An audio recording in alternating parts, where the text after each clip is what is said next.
Kevin, let's talk for a moment about, I've decided that I want to have a discussion with you about bankruptcy and what's appropriate, and I schedule a meeting with you. What do I need to do to prepare to make that meeting as productive for both of us as I can? What I'd like you to do is bring a lot of the information that I'm going to need to assess your case that I'm going to put in the petition. Ideally, I want to know what your income is for the last 6 months, because that determines your eligibility. So if you're a W-2 employee, I want your pay stubs for the last 6 months. If you're self-employed, you may like a profit loss statement. It doesn't have to be exact, just kind of a rough idea. I'm going to want a bank statement, and I'm going to want a copy of all your debts.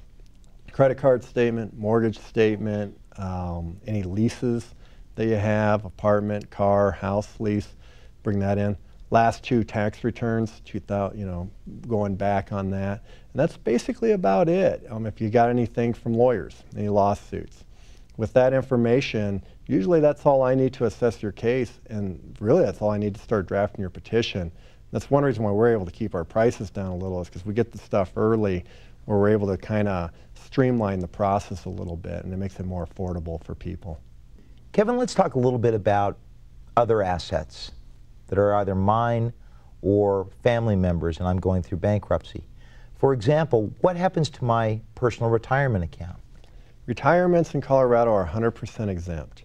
IRAs, 401k, government pensions, they're all exempt. That's one nice thing about bankruptcy, is they are 100% exempt, meaning the trustee can't take anything from you in your retirement account.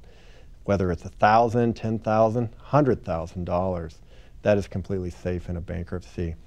With joint assets, again, it's a question of whether it's exempt or not. Most joint assets are exempt. But if it's your spouse's asset and he or she is not filing, then that's something that the trustee can't look at. If you have savings accounts with your children, if you're the joint owner, what we always recommend is become the custodian of the account. That's a huge difference. When you're the custodian, you don't have any ownership of it, but you can still control it for your kids' best interest, and those would be exempt as well.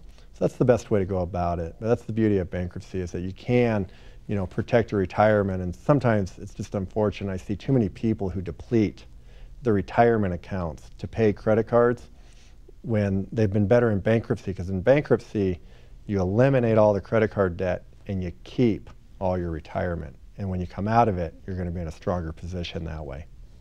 What if I'm receiving government benefits of some sort, Social Security or whatever that may be? What happens with those payments? Nothing.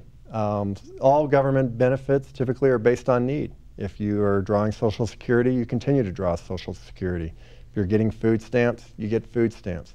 If you're seeking student loans through a government agency, you're still eligible for those, because federally backed student loans are based on need.